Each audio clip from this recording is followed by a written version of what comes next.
This program is brought to you as a public service by Maui Causes.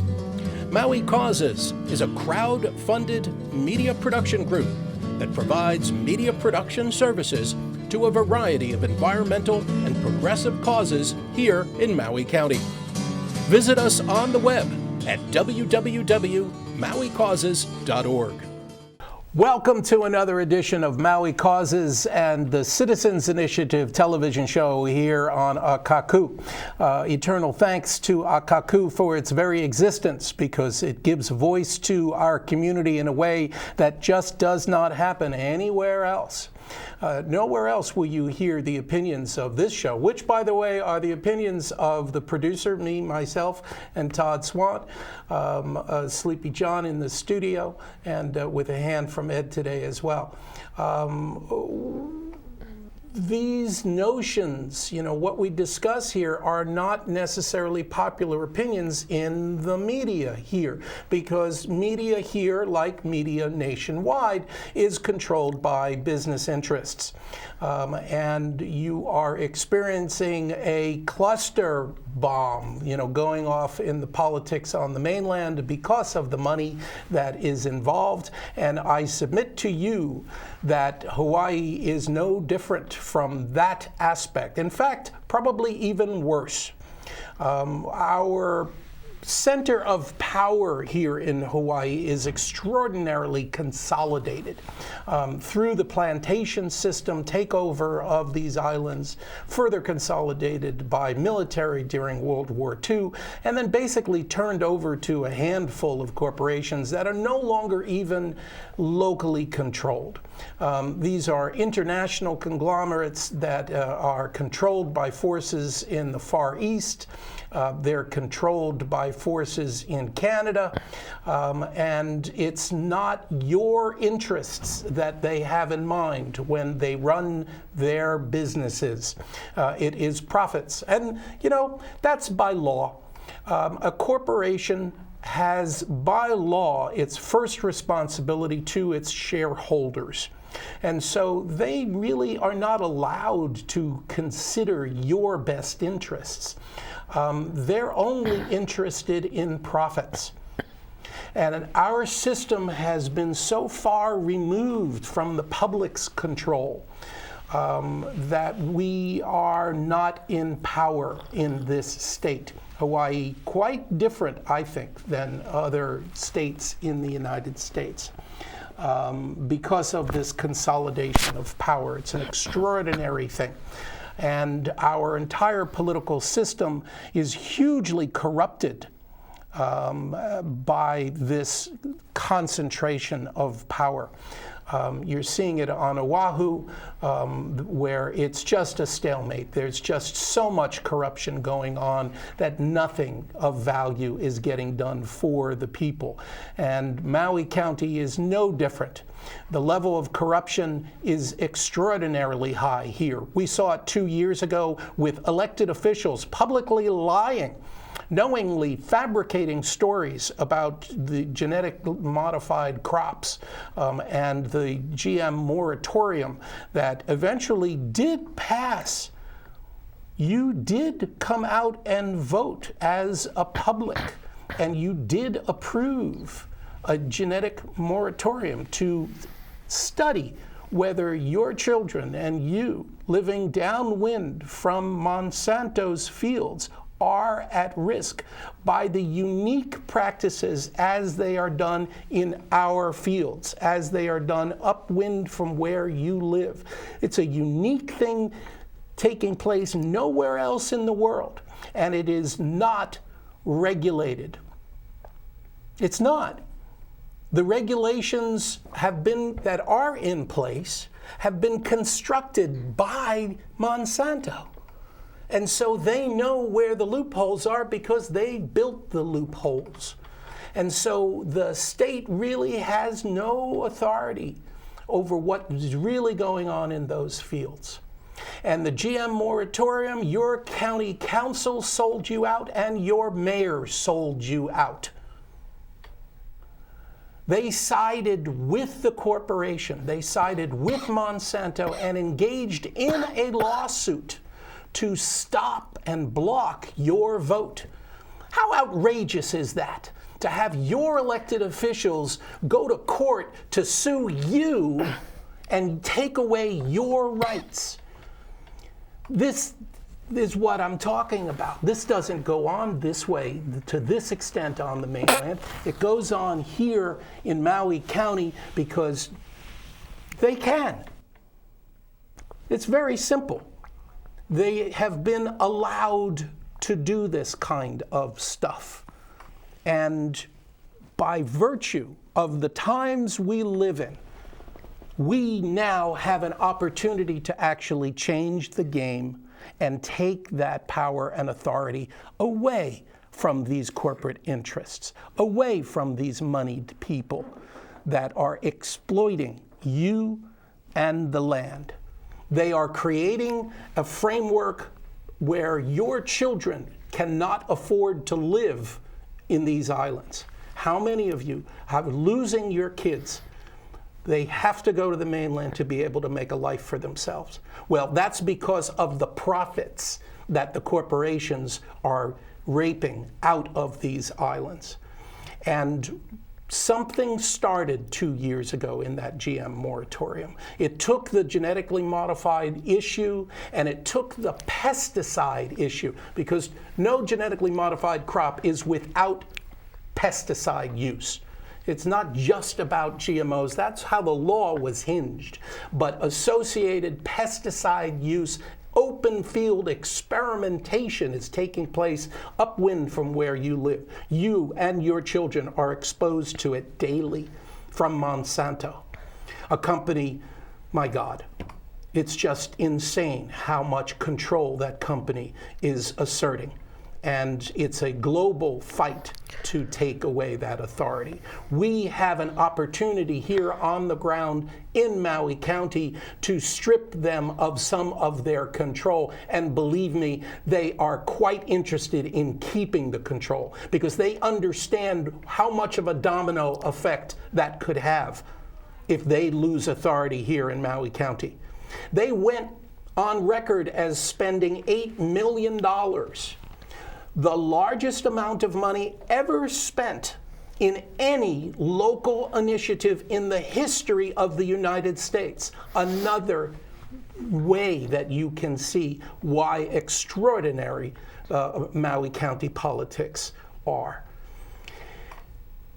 The most money ever spent in the history of the United States on a local initiative by Monsanto, $8 million on the books in Maui County. How much more under the table? Do you think maybe they spent another $8 million under the table paying off local politicians? I'd say there's a pretty good chance of it. That kind of money, that kind of power is what's actually going on in the elections here. We're seeing it for county council and we're seeing it for the state house as well. The people who are incumbents have an agenda.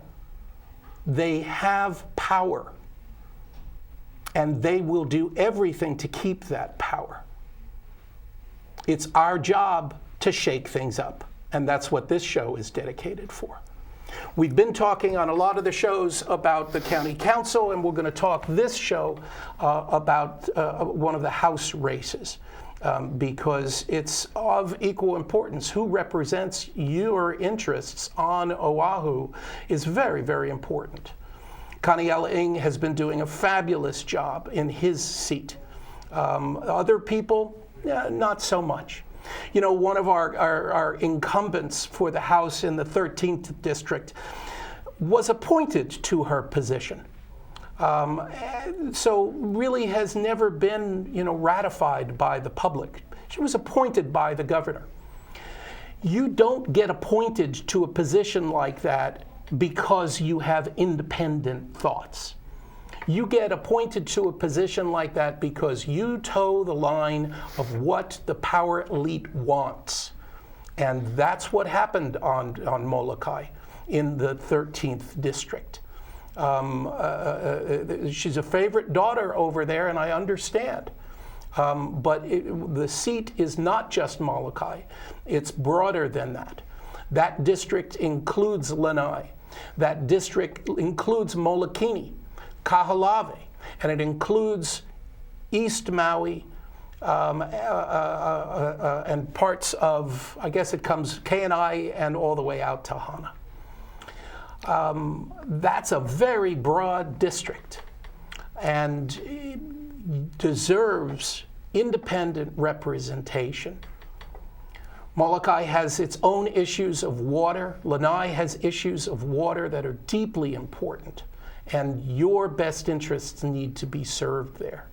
The incumbent is deeply entrenched in her business life with Monsanto, growing seeds, GMO seeds for Monsanto, under contract. So her business is tied to that. I was at a gathering of legislators where they were questioned by the community, and the question of the water rights bill came up, 2501. Should water be returned to the streams? Should A and B be allowed to continue their monopoly and domination of water rights? And that incumbent really didn't know how she was going to vote. And she got an earful from the local community. How dare she not know how to vote on that issue? Well, eventually she voted the right way, and she voted against that bill, which was the right thing to do. And that's what happens here in Hawaii politics. Your politicians occasionally do the right thing. On the issues where it is of real importance, however, your rights and your well-being are consistently thrown under the bus. And that's where we have an opportunity in this election. Because of what happened 2 years ago, candidates have come forward who truly represent your best interests. For the first time, that has happened here in Maui County, and it's your job to take advantage of it. Your children are counting on you to make that kind of change. There are people that have been working towards this for a long, long time. And one of them is our guest on the show tonight. Nikhilananda has been a voice of change in this community for years, in this very studio. And I want to thank you for coming out, and I want to thank you for doing all the things that you've done in the past and what you're trying to do now for this community, because I've heard you speak over the years. You know your stuff, you know what you're talking about, and your heart is in the right place. Thank you, Sam, and thank you those of you who are watching this show this evening. I am Nikhilananda, and I am a candidate for the 13th House District. And I don't think I could have articulated the challenge that we have better than Sam did. So thank you for that. Sure. My pleasure and an honor to also, do what I can to serve the community. I mean, that's what it's all about. We're all trying to protect this remarkable, remarkable place from being sold off. Yeah, I know people have asked me, a lot of you might recognize me, and I'm glad, Sam, you made a comment in reference to that. Sam was actually the last director that I had on Maui Talks TV. Many of you that are watching this tonight, it was on for over 9 years, the longest continually running talk show on Akaku. And that gave me an opportunity, like you're finding, to get the input from people and to find out that under the top layer, under the surface, you find people that are totally fed up and frustrated, but do not have the political clout to move things. And again, you said it so well, that there's large multinational corporations that are not local anymore, that have vested interests in other places. That see that Maui and Maui County is an opportunity for them to play at the expense of the local community. And that power structure has been put in place artificially, and we live with it. People coming from the mainland just think that Hawaii runs like any other state. They think that when they're voting for a Democrat here in Hawaii, that they're getting a Democrat. And it's just another way that Hawaii is so different from the mainland, because the Democratic Party here in Hawaii, they're not Democrats. More than half of the people that run as Democrats, if you actually listen to what they say and look at the lifestyle that they lead and see the people that they associate with, they're die-hearted Republicans. Well, yeah, it's interesting. I know people, and what you're alluding to, of course, is that for many, many years, for 24 years now, I've been associated with the Green Party. And the Green Party, really, its platform and what it stands on, its 4 pillars of grassroots democracy, nonviolence, social justice, and ecological wisdom, are things that the Democrat Party used to stand on. But here in this state, as people have learned, and we have many, many people who have switched from Republicans to Democrats because they see that's where the bread is buttered. And so we now have this conglomeration of a party that strews from one extreme to the other in one place. And so people have asked me for many, many years. And the irony is that Hawaii was the first place in the United States of America where a green won a partisan race on the Big Island, where they have district voting, by the way, something we've talked about for years. And a green won running against a Democrat incumbent and a Republican. First place ever in a partisan race. And on the Big Island, we've had 3 people win 7 times Greens for their county council, where they have a district system, and in Maui County we do not. We have this at-large system. And so for me, to stand up, living in the district for 26, 27, 28 years, I have 2.5 acres out in the jungle in Hoilo. A couple of weeks ago, maybe a week ago, was the 19th anniversary of me purchasing my land. And I've lived in this district and watched what's gone on. And you articulated some of the major issues, water being a major one. And this meeting that you talked about, I was at. And I watched people passionately stand up that have been fighting for years to get water released back into the streams. Yeah. And falsely, someone had commented recently, you mentioned House Bill 2501. That was a bill to allow a private corporation to keep stealing water and diverting it from the streams, destroying the ecology of the streams, and then taking that water and, of course, water banking. Right. Then using it when they want to do a development and selling it back to us, the community, where we have the most unique constitution. The public trust doctrine states that water is ours, and yet we have a private company here on Maui Island, and as you mentioned, my district includes 5 islands: Molokini, Kaʻaolave, Maui, the North Shore in East Maui, Molokai, and Lanai. And Molokai has the same thing, and Lanai has the same thing. Private companies that are controlling our water. And this just is reprehensible and unacceptable, and yet it's business as usual in Hawaii. That's how things have, and Molokai is particularly vulnerable because there really is only one aquifer for the entire island. So, water is a huge issue there, and the public is not being served, just as you say. Right. I was over there recently. I spent a weekend over there, and so many people mentioned to me, Molokai Ranch controls the water, and when they decided to shut off the spigot to a community, all of a sudden the cost of the water skyrocketed. Right. For working class people, people that are living a subsistence life and not being able to access affordable water. And this is just, it's not acceptable. And yet it's what's been going on for many, many years. And the issues on Molokai, as you mentioned, my district, it has 3 of the most remote communities in the state.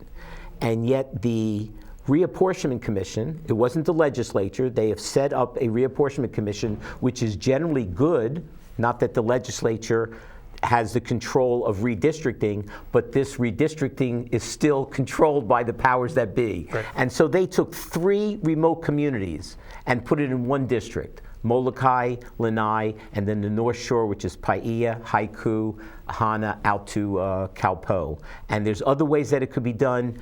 each district is so unique. What goes on in Molokai is very different in Kaupo. What goes on in Paia is incredibly different than Lanai, an island that's owned 98% of it by a private person. One person owns the island. Right.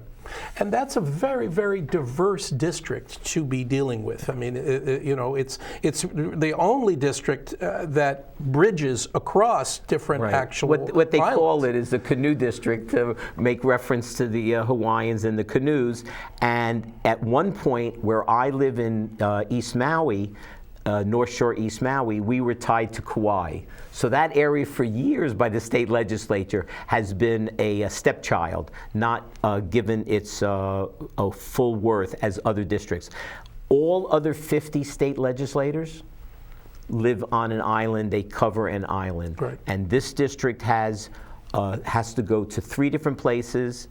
With the irony is that the amount that you're able to spend as a candidate and your budget is basically less than other districts that people can just drive around in circles and cover everybody. So when I went to Lanai, when I go to Molokai, and you listen to the issues, there are some that are really similar. And we'll talk about some of them, I'm sure, during this show. Affordable housing. Sure. On North Shore of Maui, we have transportation issues. Lanai is lacking in having one employer, which is what goes on in Molokai. And again, that's why on Molokai, people are sort of afraid to speak out against the one major employer there, and that's Monsanto. And we need really some dramatic changes with that. And that's not going to happen with a representative that is doing business with Monsanto. No. You're not going to get an independent opinion, from that. And on the county council level, it's the same thing. The incumbent in Lanai, is entrenched in a system there, not looking to make change, not really representing what's going on, on that island. That diversity, I think, really does require, I think that you are personally very well suited for this particular district because of the research and the time that you've put in over the years to understand these issues and how they differ and how they are the same. I don't think we're being served that way now. No, I think that's one of the things I've spoken about, that I have a bachelor's degree and a master's degree. I'm educated. I'm highly educated. I have certificates, other educational trainings. I'm a trained facilitator. I'm a trained mediator. I have a real estate license. I've done all this education to learn, and then I've been all over the world. I'm one of those people that came here. I've been to all 50 states, 50 countries around the world. And today we have a global economy. To have someone that is focused solely here in Maui or Maui County and not understand what's going on internationally, I think is not beneficial. And so, yes, not only did I choose to come here to Maui 30 years ago, I've also stayed focused on the issues in the district that I live, which of course is much different than other parts of Maui County. Right. And in Paia, like I said, Paia is very different than Hana, let alone these other districts. And so one of the things that I've looked at as being successful in this undertaking of standing for office is to have a full-time office staff in Molokai and a full-time staff over in Lanai. Wow. So people don't feel cut off. Right.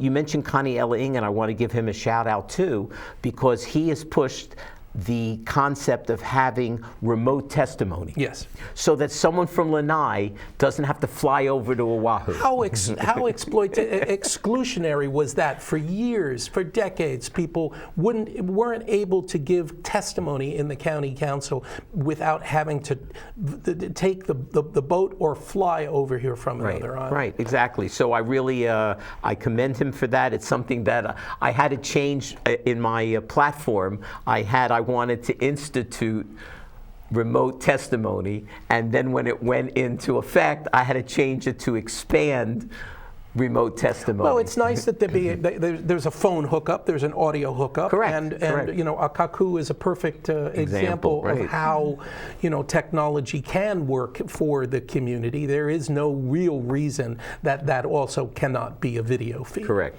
To really give, you know, the people that are taking the time to testify, to really give them that human full presence as best as we can, and not shortchange our community. But shortchanging the community is the way things are done here.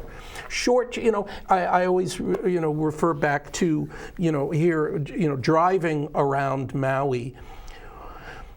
Where can you pull off on the side of the road? Trying to park. The parking spaces are as small as the New York metropolitan area. I mean, smaller. Why is that? Because the plantations dominated how things got set up in this modern world, in this modern society here. And even giving an inch to them was seen as weakness. Again, it's that domino. They don't want to give an inch. The powers that be don't want to give an inch. They don't think they have to. They just think that we're a nuisance. There's more to our show in just a moment. This program is brought to you as a public service by Maui Causes. Maui Causes is a crowd-funded media production group that provides media production services to a variety of environmental and progressive causes here in Maui County. Visit us on the web at www.mauicauses.org. Yeah, there was an interesting thing depending on what your experience is. Now, I served on this very TV station. I was on the board of directors of Akaku. I was on the board of directors of the Haiku Community Association and served as president. And one of the things is I was appointed to 2 county commissions. I was appointed to the Mayor's Task Force on Higher Education, and I was appointed to the Maui County Board of Variance and Appeals, and that's the one I want to give the example of. We learned there, or I learned there, that when you have a commercial space, you're required to provide parking for every square footage of commercial space. Right. But the amount of how large the actual space for the car has this range. Right. And so, for example, to put in one business that a lot of people go to, and that's Costco, you see the parking areas are really wide. Right. And then you go to some other shopping centers, and you see that you can hardly fit 2 cars in there. Barely. And of course, it's a way of them having more commercial space and not providing the parking. And in my district, one of the worst examples of that is Paia, where it seems that instead of getting more and more parking, we're getting less and less parking. We're getting less and less parking. Look, on a county basis, they have gone out of their way to build concrete areas, taking away public parking. And I submit to you that this is another level of corruption here in the island, where county resources are being used to drive profits towards individuals that own parking facilities. They are restricting and reducing the amount of public parking so that people have no choice but to use the paid parking. And that's not in the public's best interest. It's that kind of thing that goes on here. There's this entitlement that companies and business interests think they have. And nobody has stopped them. Well, now we're stopping them. Now is the time. Now is the time to step up and participate in the vote. Our voter turnout here in Hawaii and in Maui is extraordinarily low. And for a number of different reasons. Mostly, I think, because people have just seen for so long that their interests were not going to be served no matter who got into office, so it really just didn't matter. You were screwed one way or another. Well, this time it's different. Because of the electronic media, because of social networking, we lit a fire 2 years ago to create change in these islands, and that fire is spreading. The community has been ignited and people are taking action. You touched on something else, mentioning candidates. This year, there has been a shift, and I don't know when the seed was planted, excuse the pun, 2 years ago, but this year, as one candidate has said, why don't you be a dual citizen this year? So yes, you feel that it's an illegal occupation. However, we're here, why don't you stand up? And all these candidates, we have more first-time candidates in different races, especially for the county council, and it's incredible. And to see the diversity of people and their activism and their academic credentials and their involvement in the community. You mentioned Tiari, she comes with all of this history of things that she's done. And so there is a shift, and there are people that are really, as you mentioned also, fed up with where, let's take the GMO issue. And my opponent, yes, she works with Monsanto, has a relationship with Monsanto, provides seeds. One of the worst challenges of Monsanto and GMOs is the restricted use pesticides. We have no idea what they're putting on the land. It downwind, it gets into our water table. And so you see people who are saying, you know what, enough already, that we just can't, we can't have this anymore. And you see people that are saying, yes, get involved, stand up, and let people know that this is not acceptable. Our council, for people who know that in Kauai and Big Island and Maui, we all had different ordinances and issues and initiatives about GMOs. Kauai, their council passed something, the mayor vetoed it, and the council overturned the veto. Right. On the Big Island, the mayor proposed it. The council supported it. Here in Maui County, the council refused to address it. The citizens stood up. I've said this many, many times. I owe an apology to people that first were organizing, because I said, you thought it would never happen. There's no way they would get the threshold of people to sign it. And even if they got it on the ballot, they would never pass it. It was extraordinary. And it was because people just stood up and organized and said, enough already, enough already, enough already. Because when you live that close to the stuff, you feel it. We feel, between the cane smoke and the other pesticides and herbicides that are in the air because of the sugar, we feel that on a daily basis. That stuff is in the air, and Monsanto is doing the same thing. I mean, there are people in Kihei, that feel sick. And when you feel it on the ground, when you feel it and you get the physical sense that it's coming from those fields, and over time, if you live there, that's the sense you get. And so people were not buying it. They're not buying the story that this stuff is harmless. They're not buying the story that this stuff is tested, because they feel it in their own lives. They see it in their kids' respiratory problems. They see it in their kids' developmental problems. Right. And then the thing that I alluded to before with the realization of our global community is that all over the world, people have stood up against Monsanto. If you only live in these islands, the most secluded islands in the world, you may not be aware of what's going on around the world with Monsanto. So we're not trying to make it a boogeyman, but it's got the worst reputation of any large corporation. And it didn't just used to, Monsanto consolidated. The seed industry got established in the Hawaiian Islands very naturally. It had nothing to do with Monsanto at first. And so it became a part of the fabric of these communities for a very good reason. Before it was such a consolidated system, there were a lot of little independent seed companies that grew up here, taking advantage of the 3 growing seasons, because it allowed them to do research and evolve the genetics of their seed crops much more rapidly, and it was a good thing. But then Monsanto and Dow and Syngenta bought up all of those companies. They changed the entire nature of the seed industry. So once again, what was the way things were done was now completely dominated by an international global corporation. Well, now you're alluding to what's happening now, too. If people are aware, Dow and DuPont are merging, and Monsanto is merging. And so you're seeing that we're going to have smaller and smaller entities, these multinational corporations, controlling our seed stock. I did want to finish one point about our council. Sure.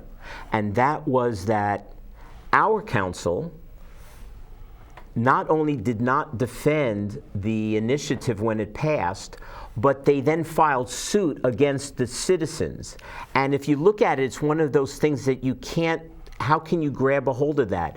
We are paying, those who supported the initiative are paying to sue ourselves. Yes. Because the county council only operates with the funds that they get from the community. So this is the challenge that we have now, and people are saying, and when you look at, when you're talking about GMOs, if someone wants to work into a closed encapsulated research facility where the restricted use pesticides and there's no leakage, that could be acceptable if you're in a research lab.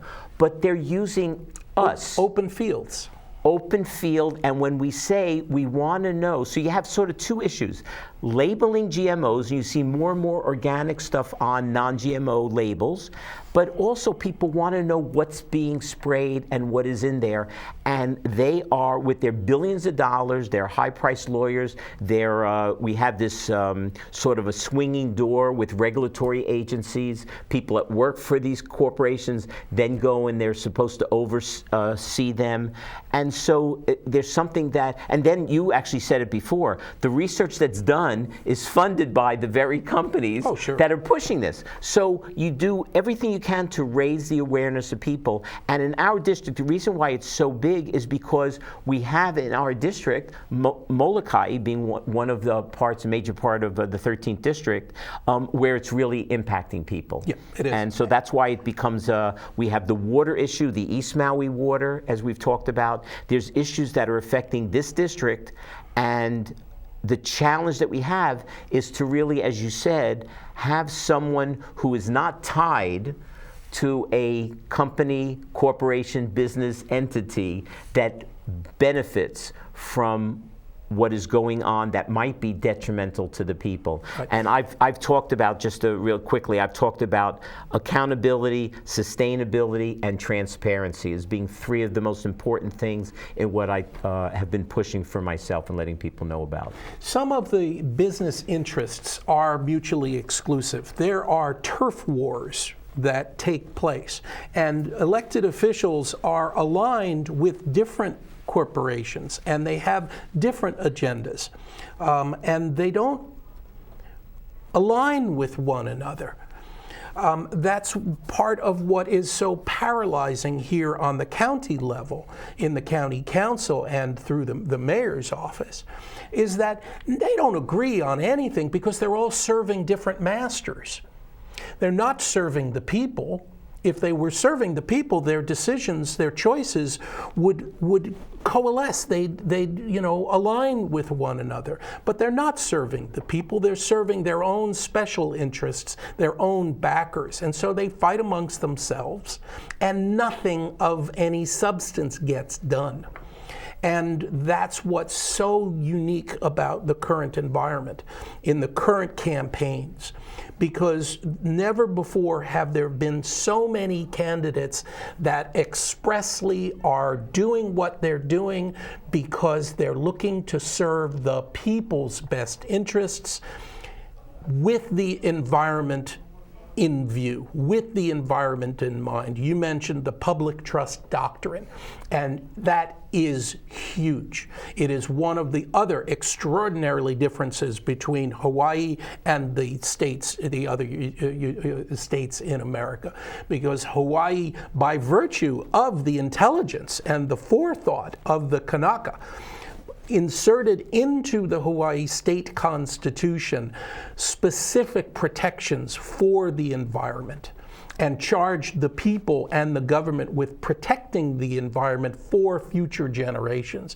And because that doesn't exist on the mainland, it's not in people's thoughts. It's not in the corporate thoughts. They just don't deal with it because they don't have to. It's not in a lot of other people's thoughts because it's not dealt with on the mainland. They don't have the public trust doctrine. It's not a problem for them. Well, we're making it a problem for the powers that be, and that's what this show is dedicated for. We are here to create a positive disruption. A positive disruption. We're looking to create change, and that change rests in your hands. When you go to the polls to vote, no one sees. You close that curtain. So in spite of what your union boss may have told you who to vote for, you don't have to. You can vote with your gut. Vote with your heart. It's clear that there are differences in these candidates. And it's, your responsibility to your children, to your children's children, and the future of Maui County, to choose, now that we have the ability and now that we have the people that really can make a difference, that really are interested in expressing your needs and working for your best interests, they deserve your support. People of that kind of mindset never rose to this challenge before because the community never expressed their willingness to support them. That changed 2 years ago. We saw the difference. These candidates saw the difference, and they are rising to the challenge, and they deserve and they need your support. You need to participate in this process before it's all gone. Because the corporate powers, the powers that be, are giving it all away. We see it in the water system. The companies have a ridiculous level of authority, and the state government and the county government refuse to take action that serves your best interests. It's a disruption. I understand people are afraid of change. The ones that have a vested interest, that have a financial interest, well, they don't want any change at all because they're very happy with the way things are. But we've got a homeless population here that is not getting served. The powers that be have manipulated the system so that nobody has to build affordable housing. And if they do build affordable housing, they want to build it in the most ridiculous locations that nobody should have to live in. That's part of the change. Where do we go with affordable housing? What can be done here in Maui County and in Hawaii in general? See, that's, and thank you, Sam, that is a really great issue because this impacts not only Maui, not only the 13th district, not only the state of Hawaii, but nationally it's a challenge. Mm-hmm. And what can we do here? Well, one thing that I've spoken about I've been involved in the community for a quarter of a century. And one of the things I keep on saying is that we don't have to reinvent the wheel. That all over the country there are pockets and programs. And now actually all of a sudden the Oahu is making some inroads in the movement towards tiny house movement, mm-hmm. Changing our zoning laws, of allowing structures to be built on property that can be affordably built and that can serve as a way of getting, because we actually, I have to say, that we have two sort of issues going at the same time. The reason the houseless, and I like to use that rather than homeless, and it used to be that in a newspaper they would correct me when I would say homeless, and nowadays more and more people are saying houseless because some people live in their cars, and that's their house. Or some people have built a structure somewhere, that's their house. So they're not homeless, that's their house or that's their home. And what we've done, we saw here with the county where we moved people off of a beach, but we didn't provide another location for them. So there's things that are going on of structures. I just saw this video clip of this type of structure that I can't even describe it, but our technology now is growing so quickly that you can build these little 200, 300, 400 square foot structures. But no place is zoned for that. Well, our building, those structures are great, but our building codes don't allow right, for it. And that's where the state comes in. We have county zoning laws and we have state zoning laws, right. And we can allow that. I saw a property out in Haiku in my district where they had about 7 or 8 little houses where people used to live there. County came in and kicked everyone off of there, so you lost 7 little structures that people could live in. Right. But we could have variances for this kind of, because we know there's a way to do it right. Correct. There's a way correct. to do tiny homes and do it right. And so we can use old trailers, we can use old containers, we can build structures out of bamboo, we can build structures, some very strong vinyl tent structures. So there's all kind of things. And what I've been saying is that that's why you need someone who has the critical thinking to look at what could be done. Take the issue, see what's being done in other places, make the changes. You know, you just said about building affordable houses. There's a development downwind from Monsanto in Kihei, and I hear stories that the company that's building it is doing the loan processes internally, and of course they have written in there that a lot of the people aren't going to qualify for the loans, and then by law they can say, well, we tried to sell these as affordable, we couldn't, so now we put them on the market. We could have affordable housing that is in perpetuity, not people buying them and 5 years later putting it on the market and selling it and make a profit. We have people coming in here and buying houses and turning them into guest vacation rentals. We're losing. So all of these things, they're separate issues, but they relate to each other. Sure. Zoning issues, providing, and then the infrastructure, because when you have people living in a place, you now have transportation, sewage, water, all of these issues. And so what I've watched for years is lip service. Lip service. 20 years ago, people said we have to do something about affordable housing on Maui. Then they say, oh, we couldn't build affordable housing because we had a too high of a threshold. No, it wasn't too high of a threshold. You alluded to it earlier also. It's the profit motif. They say, the developers say, no, I want to make a profit, so I want to put in market end and high-end homes, and I want to take some ag land and put it in an ag subdivision. Well, and that's a whole scam here in Maui County. And then you can't farm on ag land because they have CC&R's rules and all that to say that. So yes, there are just changes, not in county. I hear people again, oh, we're going to do this, we're going to do that. But I see a little bit in Oahu moving that direction. The governor has an order that for now it's almost a year that we have an emergency on houses, that we have to do something about it. And again, just to mention that really quickly, I mentioned people living in cars. Well, it's illegal to live in your cars. Mm-hmm. So that would be the easiest thing the county could do right away, the council could do, and say, okay, yeah, you can live in your car. Let's set up some places. You want to use a toilet at night. They're locked at 7 o'clock. Right. So where are you going to go if you have to go somewhere? So all of these things that criminalize people that are struggling to find a place to just survive. And then they found that half the people that are living in homeless encampments are working. Mm-hmm. So they're working, but they can't find a place to live because the rents are too high, the our stock of houses is limited, and we're not building them, and they keep on making excuses as to why this doesn't happen. And some of them are students.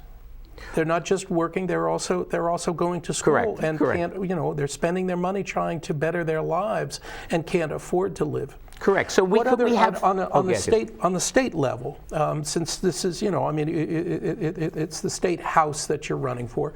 What other kinds of legislation can you see? Do you anticipate introducing that can benefit your district?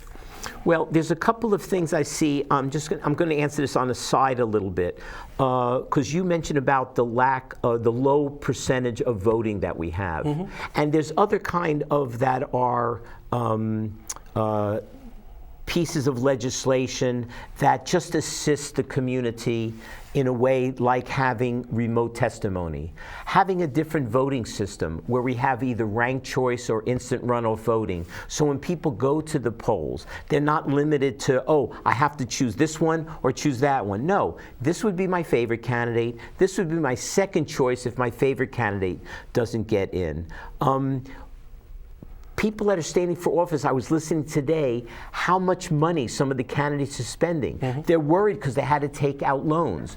Well, we had a pilot project on the Big Island, and then it got ended to have campaign finance reform and public financing of elections. Public financing of elections would be a fabulous thing. And then at least you equal the playing field so people are given a certain amount of money, and I always, when I've stood for office, I always go after and apply for public financing, so I limit the amount of money that I've been spending. You know, I've seen that, and it's a little sad that I just want to, and I'll get back to your question, is that more than 2/3 of my signs that I've put up in haiku have disappeared.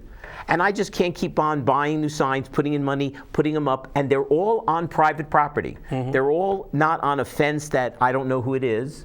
I've asked friends of mine and people that I know and then people that are property owners, and they disappear. And it's really there's a lot of wind challenging. There's a lot of wind in Right, haiku. especially when I have them tied really carefully to structures and all of that.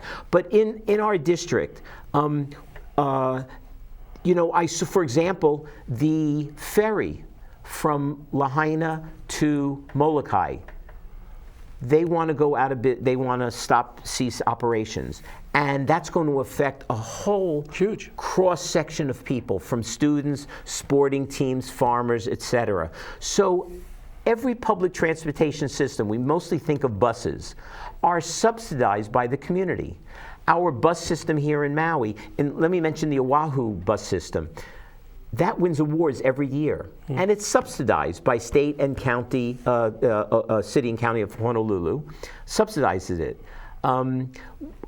We need to look at the Lanai ferry, the Molokai ferry, and see where there are funds to assist these operations, because people need, and that's within my district. Right. Molokai, Lanai, and Maui. And that can happen on the state level. That is the state level. Yeah. That is definitely state level. Now, the irony is that they go out of Lahaina, which is a different district for me, and I would talk to the state representatives there. It's not only state representatives, there's also the state senate, and then the governor has to be on board. Right. So to raise these things. It's got to be coordinated. Right. I think some of the other ones is, of course, we've talked about water, but that is a passion for me. We need to provide water sources that state and county working together to take the private water out of the hands of private ownership. Yes. And set up some either private